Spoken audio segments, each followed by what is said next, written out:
The Larry and Rebecca Collett Foundation was established in 2021 to support the needs of the local community through grants. Today, I talk with the director and co-founder of the Larry and Rebecca Collett Foundation, Larry Collett, for this edition of Quintin's Close-Ups. And if you haven't already, subscribe to my YouTube channel and like Quintin's Close-Ups on Facebook.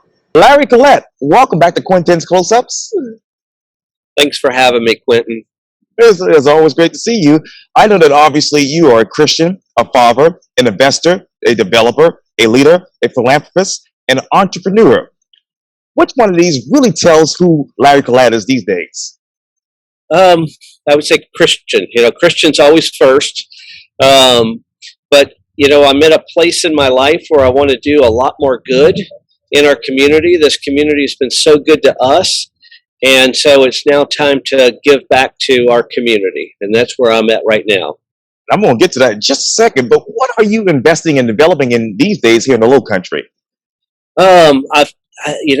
Oddly enough, I've really gotten into the breweries and beverages. So if you're familiar with Island Brands USA, the Island Coastal Lager, yes, I've invested in their company, a company out of Chicago called Saucy Brew Works. They're a 4 brewery locations right now, and they're building their 5th one in Charlotte, North Carolina. And I hope to see one make it to Charleston soon. I've got a vodka brand, a label that I've invested in as well. Wow. And then a technology that translates. It's an over-the-ear translator that translates 20 different languages and 42 different dialects. And so I'm part owner of that as well. Wow. And I see the Island Breweries products all the time when I'm in Publix. But let me go back to giving back. You are obviously the director and co-founder at Larry and Rebecca Collett Foundation. The Larry and Rebecca Collett Foundation was established in 2021 by Larry and Rebecca Collett in the midst of a global pandemic to support the needs of the local community through grants. What are those needs of the local community during this global pandemic? I tell you, one of the things that we're really focused on right now, and actually it kicks off next Tuesday, we picked 2/22/22 to kick off this initiative called Low Country Teacher. And it's our goal to deliver a gift of happiness to each of the schools in the Low Country. And so we started with one on Tuesday. We've got 3 more following right after that, Newington Elementary, Eagles Nest Elementary, Joseph R. Pye Elementary, A.C. Cochran, and we're just going to go down the list, and we partnered with Panera Bread. That's actually where I'm at, sitting in front of right now. And they've been so gracious to join us in delivering coffee and bagels and pastries to the teachers that so deserve it. They're the heroes here. They work in, day out, to see our young learners succeed. And so we just want to give a little small token back to them. Absolutely. And let me ask you, what skills and experience do you bring to this nonprofit business? I tell you what, I have been in the nonprofit space for about 6 years with Charleston Leaders. And so I rolled off the board in November with Charleston Leaders. And so I have experience in fundraising, experience in doing giving back in our community. But then I also have a huge technology background, which really helps out a lot in making sure that our infrastructure is in place to be able to deliver, accept donations, and communicate back to the community. And so that's what I bring to the table for the foundation. And what type of infrastructure did you bring to the table, Larry? I tell you, one of our biggest focuses is to make sure that we communicate with our community. And so that communication tool that we're using to either email or text, so we're using SMS texting, just to let the community know what we're doing. We've got gracious supporters that help fund this, and we want to let them know exactly what we're doing every step of the way. Speaking of every step of the way, what was your business plan? For the foundation? Yes, sir. The foundation, when we first started, we started in October, and our business plan was to focus on leadership education, and faith-based organizations. And so we are also accepting grant requests. We do that 4 times a year. And February 20th is so we've got about 3 days. The deadline cuts off on February 20th. And those that have made a grant request, we will review. The board will look at that. And then on the 15th of March, we will write some checks out to support those organizations that are asking for help. And then it'll open back up for the next quarter. And we'll do that once a quarter. And I know I'm going ahead of myself. I'm probably asking a silly question here, but how many checks do you hope to write totally? Oh my goodness, it's hard to say. It just depends really on the need that's out there, and obviously the funding that we have. We will support those that request, but we can't support everyone. And if we don't support them during this grant writing quarter, we will look at them for the next quarter, and we'll ask them just to keep in touch with us, let us know what they're doing, and we hope to help. Now, with your nonprofit organization, Larry, what exactly are the existing resources here in this community for you? Different resources? Yes, sir. The existing ones. Existing, I tell you, really, I mean, we're working with the nonprofit organizations. There's a great organization called Ripple. I don't know if you've heard of Ripple, Yes. but Dean Stevens. I met with, Dean Stevens. I actually went to their place a few weeks back. Rebecca and I toured the place just to kind of see what's going on there. Great resource for nonprofits to go touch down. And then I spoke yesterday there to probably about 20 different organizations, just kind of shared the vision of what we're doing and offered help if we can help. Sometimes it's not financial, sometimes it's just our connection capital. I had a teacher reach out from one of the schools and said, we need books. And so I made a connection and reached out, and we're now getting books for that teacher. I had CSU teachers there reach out, staff reach out and say, we need books also. So I made a call to Disney Publishing, and they're sending me 100 books to be able to drop off as well. So, I mean, it's just that connection capital that we have over the past many years of just talking to people. Now I'm able to pick up the phone and reach out to them and help these organizations that need it. What other connection capitals do you have, Larry? Oh my goodness, I would probably say my connection capital is well over 1,000 individuals, leaders that I can reach out to, whether it's local, it's regional, it's at the state level. And you know, if they can help, and most want to help, they're going to. And so I have learned in nonprofit space, you have to ask. If you don't ask, you don't get. And so I just ask. They can always say no. Yeah. What is that nonprofit space right now in your mind? Oh my goodness! You know, there are the last count. There's 21,931 nonprofits just in the state of South Carolina. Now, I know there's not 21,931 different initiatives going on. So there's a lot of great organizations out there doing wonderful things. And so our passion, our mission is to create that synergy with other organizations. So if you know what the term synergy is, it's the interaction or cooperation of two or more organizations, and that produce a combined effect greater than the separate effects. And so that's what we're doing.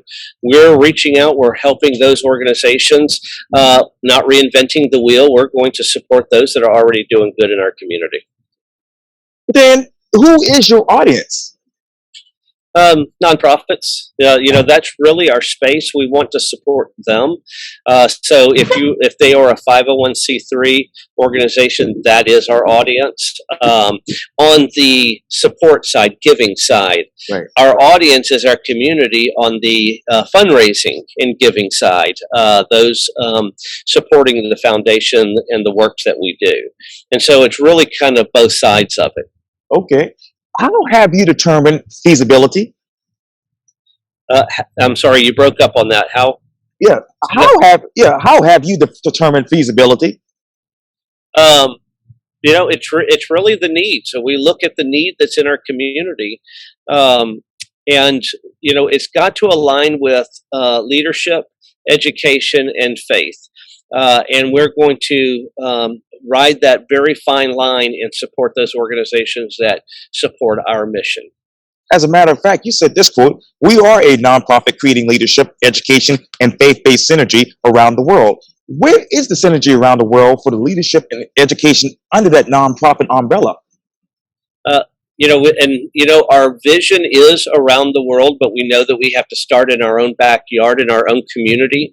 And so I had a wonderful call with Dr. Costin with CSU. Yes. They really line perfectly with leadership, education, and faith.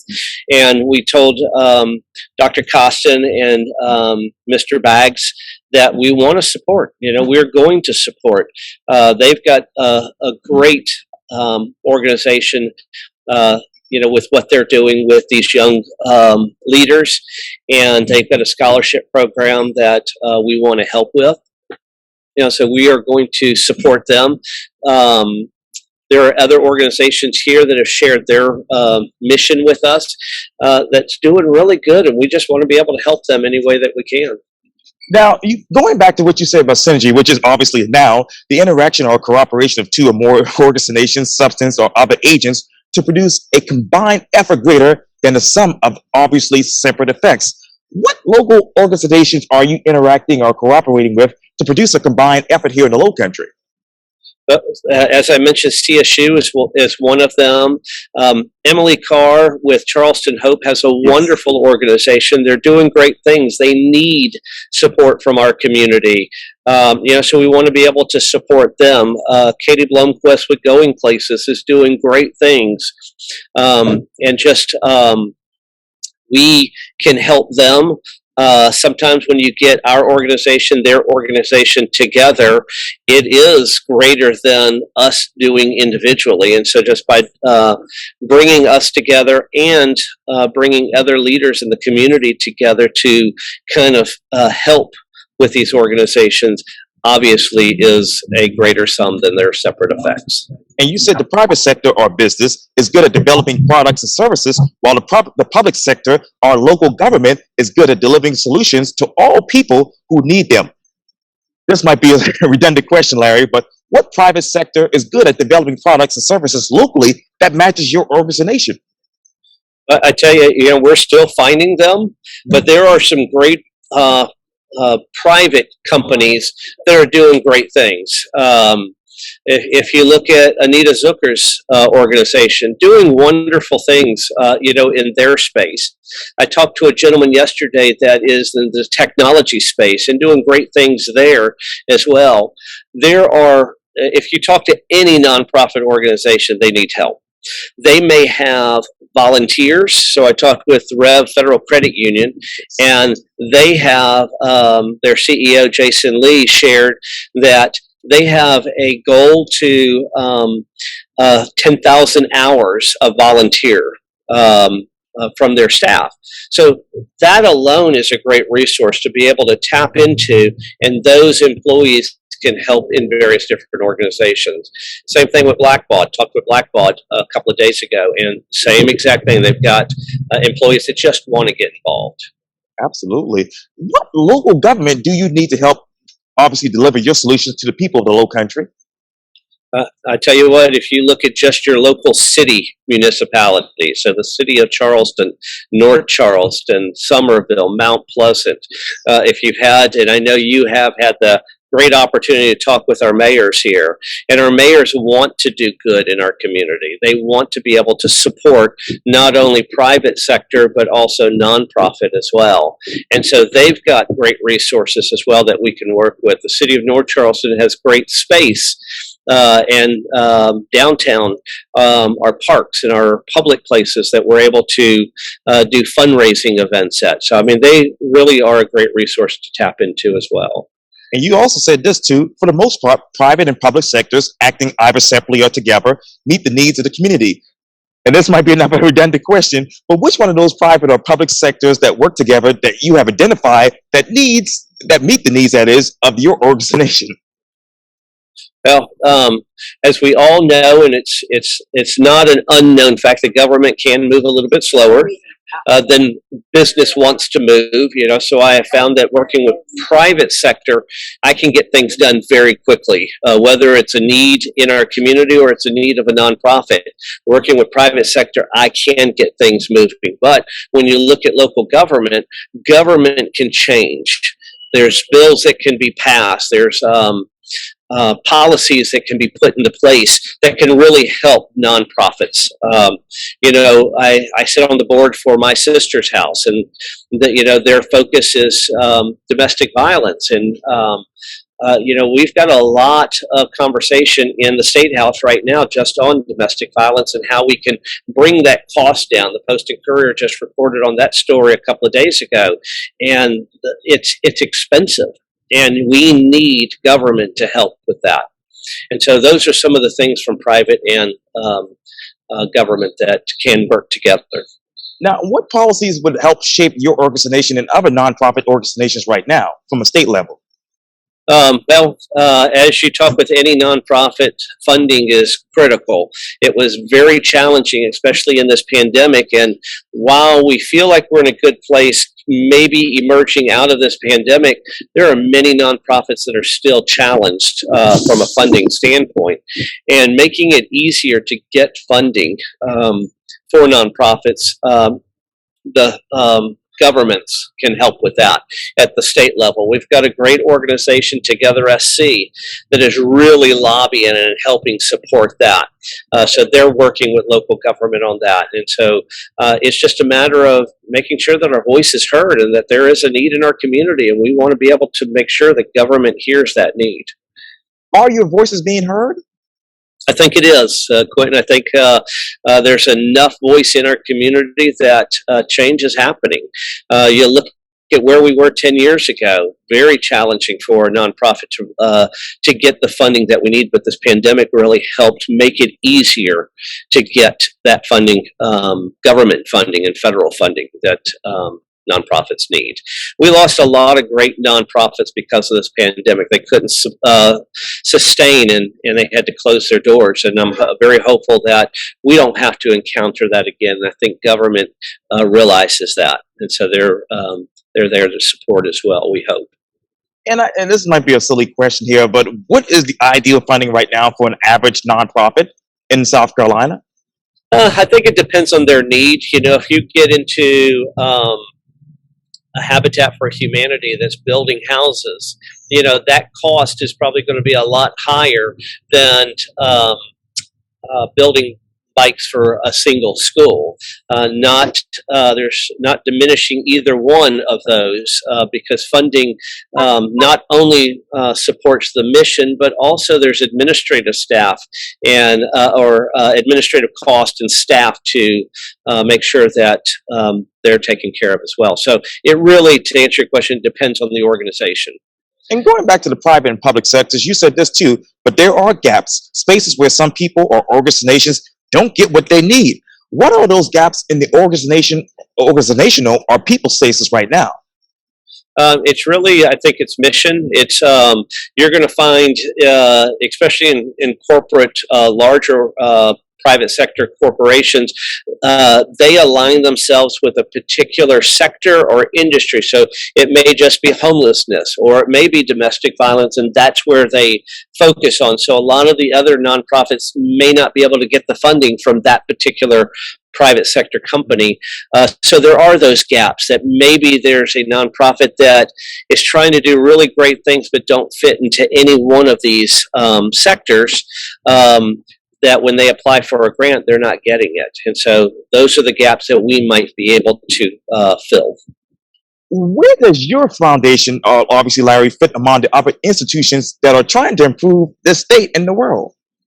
Yeah, and that I think is what's different about our foundation is we are going to focus on leadership, education, and faith, very broad areas of focus, but we're not trying to do something specific that's competing with another organization. We're going to support those organizations that are already doing good. We don't need 5 different organizations doing exactly the same thing. We need a synergy together, bring those 5 together and really focus on doing good. And maybe I don't want to say shut down organizations, but let's collaborate. Let's get together. Let's not compete. The end result is to achieve the mission of what that organization is and to continue to do good in our communities.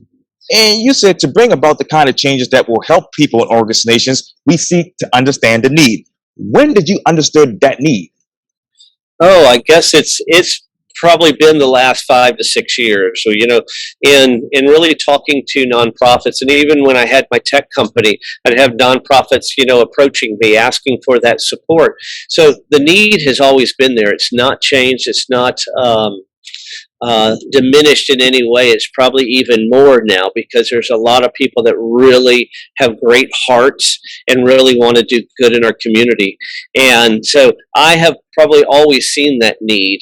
It's just that at a place in my life now and in Rebecca's life, we now can support at a greater level than what we did in our younger years. And you said wherever the challenge is domestic violence in a neighboring community or low graduation rates in South Carolina, we listen and learn so that we can identify pressing problems that get too little of attention. What have you learned from listening to those pressing problems locally? And again, I have found that I like to listen. I'll sit in meetings, and a lot of people may not hear me speak a lot. I don't need to speak a lot. I want to listen. I want to learn. I want to understand that need. And then I'm about actionable steps. So now what can we do? We're not going to solve the world's problems in a single meeting, but we are going to listen, and then we're going to collaborate together, and we're going to see, okay, what is going to be for the betterment of our community, for that particular organization, or for that specific need. Let's plan that out. I don't think we need to have a meeting to have a meeting to have a meeting. Let's put a shovel in the ground and let's create those actionable steps so that we can show our community that we are moving forward and we are attaining and reaching that mission that we want. And how are you attaining that mission right now? Working with other nonprofit organizations, whether funding their need, again with the connection capital, or other treasures that we can provide to them to help them achieve their mission. And you said also on the website, then we consider whether we can make a meaningful difference with our influence and in our investments, whether it is a grant or contact that can move the needle further. What investments do you also have to move the needle the farthest thus far? Well, funding can really help an organization. So funding is really going to be that critical need that many nonprofits are asking for. They can't achieve their goals and mission without it. And so that's going to be key. But then me being able to pick up the phone and call an organization, a contact that I have, and say, hey, I need your help. And sometimes that's what it takes. It's just a matter of picking up that phone and saying, I need your help, and not being afraid of who that person is. Whether it's at the State House or it's in our backyard, we're gonna make that phone call, and we're gonna help that organization. Absolutely. And what will your organization look like in the next 5 to 10 years? I hope that we're able to give more and do more in our community. Our focus right now is the teachers. I want to really support them. And by supporting them, we're also focusing on other organizations too. And there's a lot of, like I said, great organizations that are working with education, so they align with our mission. But again, being able to give more financially of our time, of our connections, to push that needle forward. Larry Collett, thank you so much for your time. And again, welcome back to Quintins Close-Ups. Thanks for having me. It's always a pleasure and an honor to chat with you. Well, thank you so much. I greatly appreciate it. Thank you. You're welcome.